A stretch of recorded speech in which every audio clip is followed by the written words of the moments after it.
Arrhenius theory के बाद हम पढ़ लेते हैं ब्रॉन्स्टेड-लॉरी थ्योरी। जैसा कि अपन बात कर चुके हैं इस बारे में, अरेनियस थ्योरी के लास्ट पार्ट में हम डिस्कस कर चुके हैं कि ब्रॉन्स्टेड-लॉरी थ्योरी की हमें ज़रूरत कहाँ आ जाती है। ब्रॉन्स्टेड-लॉरी ने जो थ्योरी दी है वो थ्योरी का यूटिलाइजेशन कहाँ है। तो मैं आपको बता दूँ, अरेनियस थ्योरी के लास्ट पार्ट में हमने डिस्कस किया था कि जहाँ पे आपको नज़र आए कि H+ आयन्स और OH- आयन आप किसी में आइडेंटिफाई नहीं कर पा रहे हैं, ठीक है, तो आप किस बेसिस पे आप उसको एसिडिक कहेंगे या बेसिक कहेंगे। तो उसको क्लियर करने के लिए, उसको क्लियरफाई करने के लिए, ठीक है, आपने ब्रॉन्स्टेड-लॉरी ने एक थ्योरी दी। ब्रॉन्स्टेड-लॉरी ने अपनी थ्योरी में जो बताया मैं आपको समझा देता हूँ। उन्होंने कहा कि प्रोटॉन डोनर और प्रोटॉन गेनर, ठीक है, प्रोटॉन डोनर, प्रोटॉन जो डोनेट करे और प्रोटॉन जो ऑब्टेन करे या ले, ठीक है, उसके बेसिस पे उन्होंने एसिड और बेस नाम दिए हैं। प्रोटॉन डोनर जो होगा वो एसिड होगा और प्रोटॉन गेनर जो होगा, प्रोटॉन जो लेने वाला होगा, वो आपका क्या कहलाएगा, बेस कहलाएगा।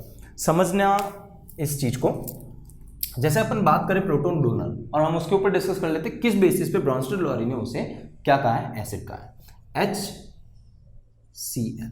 एक एग्जाम्पल लेके बात करते हैं। HCl का एग्जाम्पल लेके अपन डिस्कस करते हैं। अगर हम बात करें, HCl है, अगर HCl को देखा जाए तो H+ और Cl- वो बनाएगा आयनाइज्ड होने पर। तो आयनाइज्ड होके वो क्या दे रहा है हमारे को, H+ आयन दे रहा है।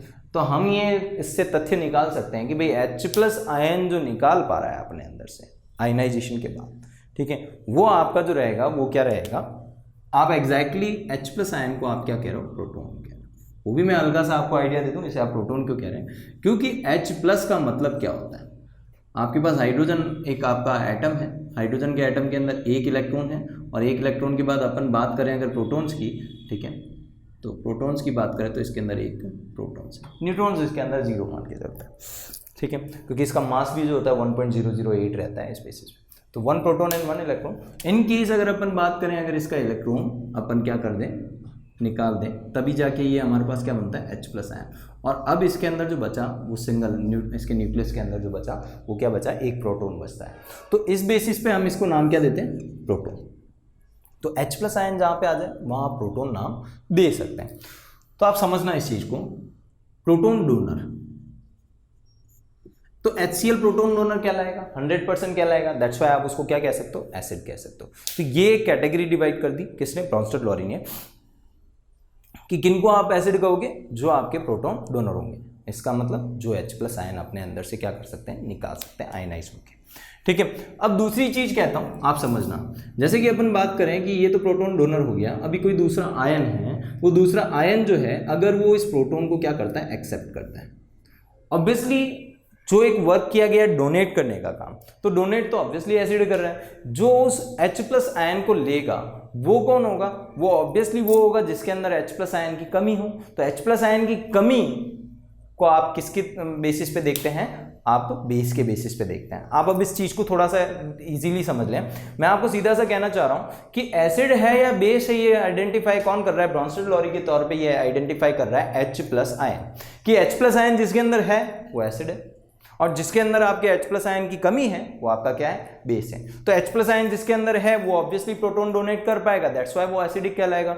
जिसके पास H+ आयन नहीं है वो ऑब्वियसली क्या करेगा, H+ आयन को गेन करेगा, दैट्स व्हाई वो क्या कहलाएगा, आपके बेस कहलाएगा। तो ये आपका एसिड बेस के बेसिस पे ब्रॉन्स्टेड-लॉरी का क्या था, थ्योरी दी गई या कंसेप्ट दिया गया ना। अब उसके ऊपर अपन थोड़ा सा डिटेल डिस्कस कर लेते हैं, किस तरीके से उसके कुछ एग्जांपल्स देखते हुए हम समझें कि किस तरीके से इन्होंने हमें थ्योरी दी है। जैसे अपन बात करते हैं कि अगर हम बात करें HA की, यह आपके पास क्या है, एसिड की रिएक्शन आप करवा दीजिए B से, और B से रिएक्शन करवाने पर आपके पास जो मिलता है वो आपके पास क्या मिलेगा, A- plus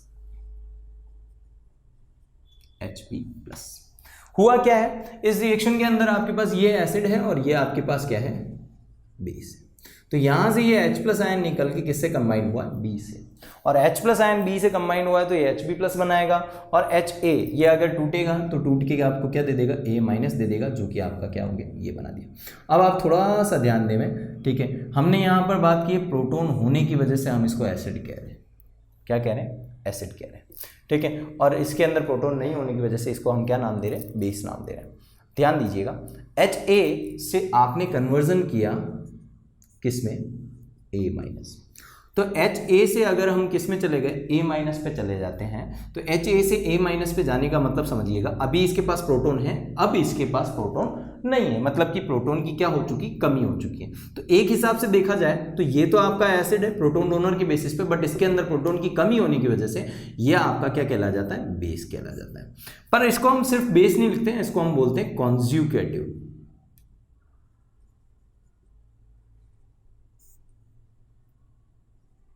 consecutive base. Now consecutive base क्यों कहते हैं, मैं आपको समझा देता हूं। HA से निकला हुआ पार्ट A- है, दैट्स वाई आप इसको क्या कह रहे हो, कॉन्जुगेटेड बेस कह रहे हो। दूसरा केस समझिएगा, आपके पास B है और B से आप क्या बना रहे हो, HB बना रहे हो प्लस। तो इसके अंदर आपके पास क्या था, H+ आयन की क्या थी, कमी थी, तो इस बेसिस पे हमने इसको नाम क्या दिया था, बेस नाम दिया था। बट अब जब इसके कन्वर्जन के बाद इसके फ्यूचर की तरफ देखते तो हमें नजर आता है ये Hb+ बना चुका है, जिसके अंदर आपके H+ आयन हमारे को सामने सामने नजर आ रहा है। ऑब्वियसली H+ के आयन के कॉम्बिनेशन या कंबाइन होने की वजह से इसने Hb+ बनाया। तो इस बेसिस पे मैं इसको क्या नाम दूंगा, एसिड। बट क्योंकि इसका बनना संभव हुआ है किसकी वजह से, बी की वजह से, दैट्स वाई मैं इसके आगे क्या लगा देता हूं, कॉन्जिक्यूटिव एसिड। तो आप समझिएगा कि आप किसे आप conjugative acids and conjugative base नाम दे रहे हैं, वो आप समझ लीजिएगा। ये आपके acid base, acid and conjugative base का पेयर रहेगा, ये बेस और कॉन्जुगेटिव एसिड का पेयर रहेगा। कुछ एग्जांपल्स देके हम समझने की कोशिश करते हैं कि किस तरीके से आप किसी रिएक्शन में फाइंड आउट करेंगे कि कौन सा एसिड है, कौन सा बेस है, कौन सा कॉन्जुगेटिव एसिड है और कौन सा कॉन्जुगेटिव बेस है। जैसे कि आपके पास एक एग्जाम्पल है, मान लीजिए कि आपने रिएक्शन करवा दी है H2O की प्लस किससे, NH3 से। NH3 आपके पास अमोनिया है ना, इसकी रिएक्शन करवाने पर क्या मिलता है हमारे को, इनकी रिएक्शन करवाने पर हमारे को जो प्रोडक्ट मिलेंगे, ऑब्वियसली प्रोडक्ट के अंदर क्या कंडीशन होगी, आपका ये डिवाइड हो जाता है और ये डिवाइड होने के बाद, ठीक है, ये आपका डिवाइड हो नहीं सकता। एक चीज आप और ध्यान रख लीजिएगा, ठीक है, आपके पास क्वेश्चन उठेगा, दिमाग में एक क्वेश्चन आएगा, 10th लेवल पे ये क्वेश्चन आना लाजमी भी है कि सर हमारे पास इसके अंदर भी H है और इसके अंदर भी H है, तो आप कह रहे हो कि इसके अंदर से H+ आयन निकल के इसके अंदर जोड़ दो, क्यों ना इसके अंदर से H+ आयन निकाल के इसके अंदर जोड़ दिया जाए, ये क्वेश्चन होता है।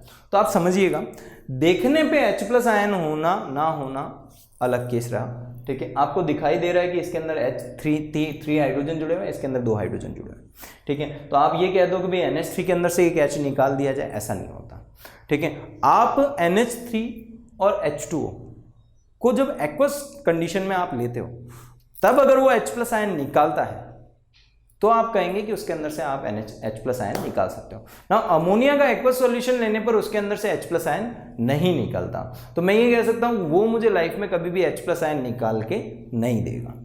H2O की बात करें, खुद ही एक्वस है ऑब्वियसली, तो वो आयनाइज्ड हो सकता है आसानी के साथ, तो H2O आपका H+ और O- में डिवाइड हो सकता है। दैट्स वाई मैं आपके H2O के अंदर से क्या निकाल रहा हूं, H+ आयन निकाल रहा हूं। ये आप ध्यान में रखिएगा, ये इंपॉर्टेंट है, समझने लायक बात है।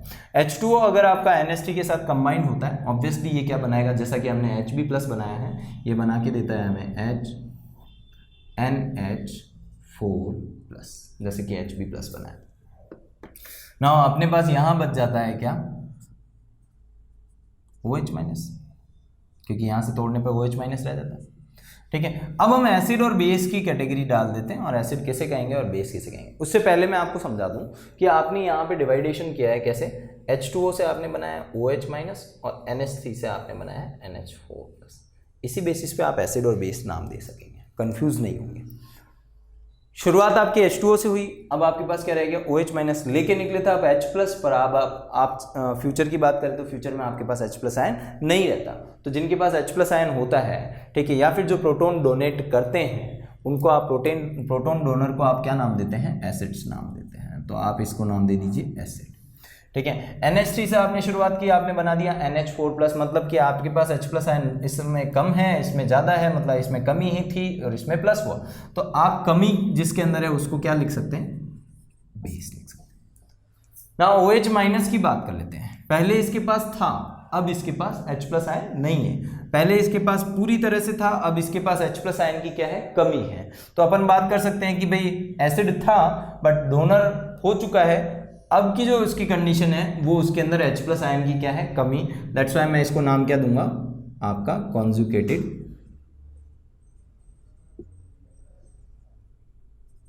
एसिड, सॉरी कॉन्जुगेटेड बेस, क्योंकि H प्लस आयन इसके अंदर नहीं है। NH4 प्लस की कंडीशन देख लेते हैं। NH4 प्लस की कंडीशन क्या रहती है कि NH4 NH3 था, बेस था, H प्लस आयन इसके अंदर कंबाइंड हुआ, तो ऑब्वियसली ये क्या रहेगा आपका कॉन्जुगेटेड एसिड। तो इसके अंदर आपको साफ नजर आ रहा है कि H प्लस आयन इसके अंदर ऐड हुआ तो एसिड तो कहलाएगा, बट ये कॉन्जुगेटेड एसिड कहलाएगा। तो इस तरीके से हम आइडेंटिफाई करेंगे किसके अंदर, ब्रॉन्स्टेड लॉरी के अंदर, कि कौन सा एसिड है, कौन सा बेस है, कौन सा कॉन्जुगेटेड बेस है और कौन सा कॉन्जुगेटेड एसिड है। तो यहाँ पे हमें ये समझ में आता है कि जो अरीनियस ने हमें बताया कि OH माइनस आयन्स के बारे में, बट ऐसे जो आयन्स जिनके अंदर OH माइनस आयन ना भी हो, ठीक है, तो हम उनको आइडेंटिफाई कैसे करेंगे कि भाई वो एसिड है या बेस है, तो वो हम आइडेंटिफाई इसके थ्रू कर सक रहे हैं और कर पा रहे हैं। ठीक है, एक एग्जांपल और देखते हैं। मैं आपको इसी के नीचे उसका एग्जांपल देना चाहूँगा क्योंकि कंपैरिजन करना रहेगा हमारे को। चेक करिएगा, आपके पास मान लीजिए आपके पास H2O ही है और आप उसकी रिएक्शन करवा दीजिए HCl से।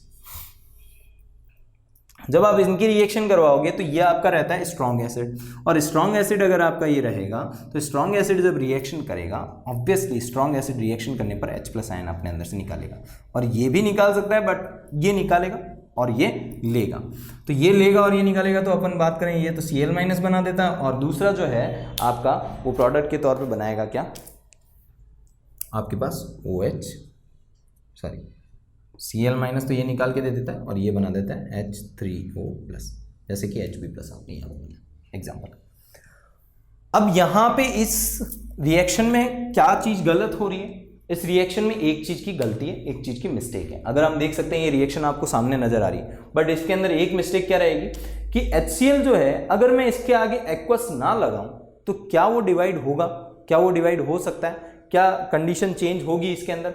तो अगर एक्वस ना लगाऊंगा तो फिर वो डिवाइड होगा ही नहीं, डिवाइड ही नहीं होगा, इसका मतलब क्या है, तो मुझे इस रिएक्शन के अंदर इसके आगे क्या लगाना जरूरी है, एक्वस लगाना जरूरी है। अगर मैं एक्वस लगाऊंगा तभी मैं कह सकता हूं HCl डिवाइड होकर आपके किस में चेंज होगा, Cl माइनस में, या फिर H प्लस किससे ऐड होगा, H2O से। ना H2 और HCl।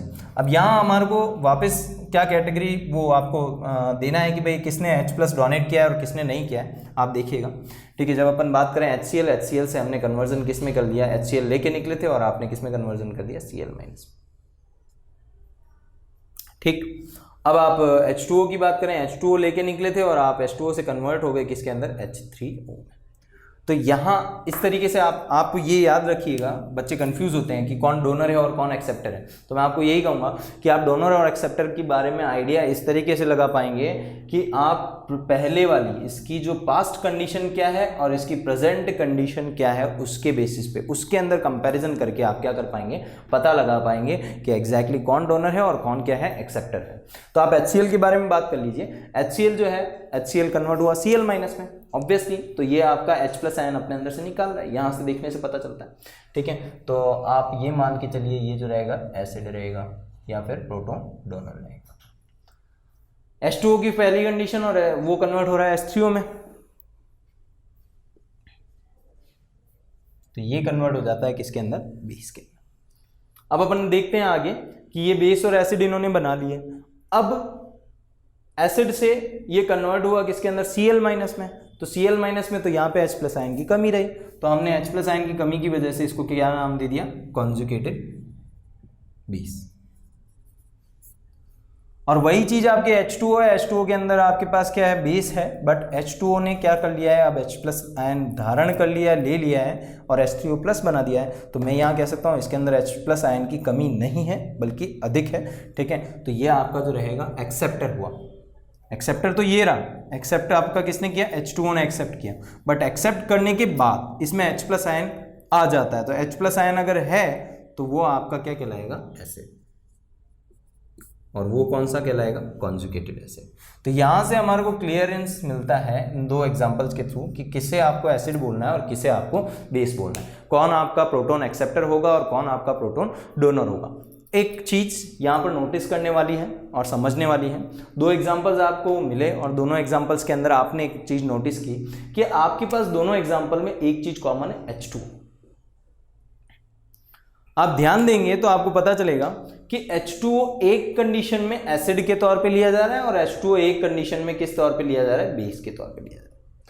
तो आपको समझने वाली बात यहां आती है कि H2O रिएक्शन के बेसिस पे कि भाई वो डोनर है या एक्सेप्टर है, इसके बेसिस पे आप आइडेंटिफाई करेंगे कि वो एसिडिक रोल निभा रहा है या फिर कौन सा रोल निभा रहा है, बेसिक रोल निभा रहा है। ठीक है, तो यहाँ पे आप तो H2O के लिए आप ये क्लेम नहीं कर सकते कि वो एसिडिक होगा या फिर क्या होगा, बेसिक होगा। ये डिपेंड करेगा कि वो प्रोटॉन डोनेट कर रहा है या प्रोटॉन एक्सेप्ट कर रहा है, उसके बेसिस पे कि भाई हाँ कि यह एसिडिक रहेगा या फिर बेसिक रहेगा। तो मैं आपको यही कहूँगा कि प्रोटॉन रिच कंपाउंड्स एसिडिक रहेंगे, प्रोटॉन लेस कंपाउंड्स आपके क्या रहेंगे, बेसिस रहेंगे। ये आपकी कंसेप्ट था किसका, ब्रॉन्स्टेड-लॉरी कंसेप्ट। तो ब्रॉन्स्टेड-लॉरी कंसेप्ट के थ्रू भी हमने समझा डिटेल में कि भाई एसिड और बेस किसको कह सकते हैं।